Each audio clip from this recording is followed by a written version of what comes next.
Baik, selamat malam Bapak. Perkenalkan saya Ahmad Farurozi, mahasiswa psikologi kelas karyawan Universitas Pelita Harapan. Kalau boleh tahu, saya sedang berbicara dengan Bapak siapa? Saya Ajun, Mas. Baik, Pak Ajun. Nah, Pak Hmm. Ajun, hari ini saya ingin melakukan wawancara kepada Pak Ajun untuk mengetahui hal-hal tertentu yang berkaitan dengan komunikasi dengan anak autisme. Kira-kira apakah Pak Ajun bersedia? Bersedia, Mas Rozi? Baik, sebelumnya izinkan saya meminta surat persetujuan atau inform consent kepada Bapak Ajun terlebih dahulu sebelum melakukan wawancara ini. Nah, berikut ini inform consent-nya Pak Ajun. Silahkan diterima terlebih dahulu. Baik. Nah, silakan Pak Ajun baca terlebih dahulu inform consent-nya. Bila ada hal yang ingin Pak Ajun diskusikan terlebih dahulu, silakan ditanyakan kepada saya.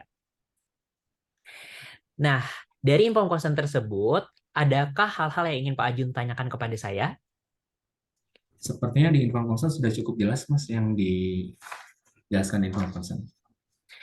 Baik, Ya. terima kasih Pak Jun. Nah, untuk itu Hmm. kita mulai wawancara kita sekarang ya Pak Jun. Apakah Pak Jun berkenan? Eh, Bisa, Mas, silakan. Baik. Nah, selama wawancara, izinkan saya melakukan perekaman suara Pak Jun untuk untuk bisa saya ulang terhadap isi-isi wawancara yang mungkin akan Pak Jun sampaikan di dalam sesi wawancara kali ini. Pak Jun bersedia? Bersedia, Mas. Baik, pertama izinkan saya menanyakan identitas anaknya terlebih dahulu ya Pak. Ini nama anak Bapak siapa Pak? Nama anak saya Kevin Sanjaya, Mas. Panggilannya Kevin. Kevin Sanjaya, dipanggil Kevin. Baik, usia Kevin sekarang berapa Pak Jun? Jalan 6 tahun. Jalan 6 tahun, oke. Kevin laki-laki ya Pak? Iya, laki-laki. Baik, Kevin anak keberapa dari berapa bersaudara Pak Ajun? Kebetulan anak pertama, Mas. Anak pertama saya, Kevin. Anak pertama. Dan ini satu-satunya ya Pak? Betul. Baik. Nah, selanjutnya bisakah Pak Ajun ceritakan kepada saya bagaimana awal mula sampai Bapak menemukan Kevin ternyata punya keadaan atau kondisi yang berbeda dari anak sebayanya? Iya, baik Mas Rozi. Jadi awal mulanya itu di usia satu, satu dua tahun itu kan seperti anak kecil pada umumnya ya. Cuman kelihatan itu di usia 3, 4, 5, dan jalan 6 ini. Jadi dia itu awalnya itu sering marah, marah tanpa sebab gitu. Dan dotnya itu selalu dibawa kemana-mana. Pokoknya dotnya itu nggak bisa lepas dari genggamannya dia. Kemudian dia itu juga jarang ngomong dan fokus dengan dunianya sendiri. Baik. Untuk interaksi sendiri, Pak. Tadi Pak Ajun sebutkan bahwa dia fokus dengan dunianya sendiri gitu ya. Kalau Bapak lihat-lihat interaksinya Kevin ini, apakah dia memang fokus ke dunianya sendiri dan nggak mau berinteraksi itu karena mungkin dia takut dengan orang luar? Ada nggak perbedaan yang Pak Ajun rasakan antara interaksinya Kevin dengan keluarga dekatnya, dengan bapak dan ibunya, dibanding dengan orang yang dia tidak kenal misalnya, Pak? Sepertinya sama aja ya Mas ya, karena baik sama saya maupun sama orang sekitar itu perlakuannya sama. Jadi dia itu kayak fokus dengan dunianya sendiri gitu. Baik. Sebelumnya saya ingin bertanya Pak Ajun, apakah Bapak sudah mengetahui tentang perbedaan komunikasi verbal dan nonverbal? Sudah Mas, kalau verbal itu kan lebih cenderung ke gaya bicaranya dia, sedangkan kalau non-verbal itu kan kayak ekspresinya dia mengekspresikan ke sekelilingnya gitu kan ya. Betul. Nah, menurut Bapak, anak Bapak Kevin itu ada mengalami masalah di ranah komunikasi yang mana kira-kira verbal dan nonverbal ini? Sepertinya kalau saya lihat sih dua-duanya ya Mas ya, verbal iya, non-verbal iya. Cuman kalau semisal saya lihat dia itu si Kevin ini lebih dominan ke non-verbalnya, jadi ke ekspresinya dia, bagaimana dia mengekspresikan sesuatu, kemudian dia juga nggak fokus dengan orang gitu. Dan dia juga sulit buat bersosialisasi di orang-orang sekitarnya, khususnya di dalam keluarganya sendiri Hmm, di mana dia bisa bersosialisasi keluar, sedangkan ke keluarganya sendiri dia juga jarang tatapan mata gitu loh, Mas. Hmm, menarik sekali Pak Jun. Jadi Pak Jun merasa eh, bahkan Kevin ini natap mata saja jarang ya berarti. Iya, mungkin sehari itu ya kalau sama saya 1 sampai 3 detik lah Mas, itu pun jarang banget gitu loh. Baik. Nah, Pak Ajun, saat ini kan anak Pak Ajun memang sudah terdiagnosis autisme. Kalau boleh tahu, coba Pak Ajun ceritakan bagaimana awal mula hingga anak Bapak bisa didiagnosis autisme. Eh, Awal mulanya itu yang pertama dia itu kan sulit yang tadi saya jelaskan di poin pertama itu.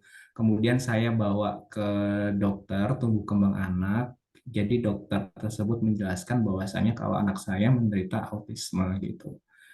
Di awal dari saya melihat dari polanya dia yang sulit eh, konsentrasi, kemudian fokus dengan dunianya sendiri dan sulit bersosialisasi.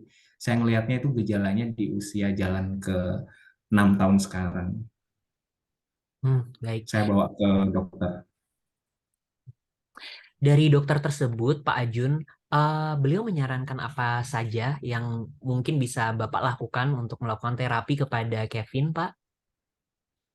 Yang pertama pastinya dokter juga menganjurkan untuk pergi ke psikolog anak ya Mas ya. Kemudian pendekatan dengan terapi perilaku. Kemudian saya juga harus sering menemani dia dalam hal saya lebih in touch gitu loh. Maksudnya lebih sering komunikasi, sering ajak bicara. Jadi pendekatan saya ke anak saya itu saran dokter sih lebih intens, harus lebih intens gitu. Dan kalaupun saya tinggal kerja, pasti saya pesan sama asisten saya untuk lebih interaktif ke dia, supaya dia juga bisa melatih komunikasinya. Baik. Eh, ada nggak langkah-langkah yang Pak Ajun lakukan untuk membersamai anaknya dalam kesehariannya? Kalau Pak Ajun cerita tadi ya, bahwa dokter ternyata juga sangat mensupport dan mendukung Pak Ajun untuk membersamai anaknya. Jadi setelah itu, langkah-langkah Pak Ajun gimana untuk bisa membersamai anaknya sehari-hari lebih intens lagi ini? Hmm.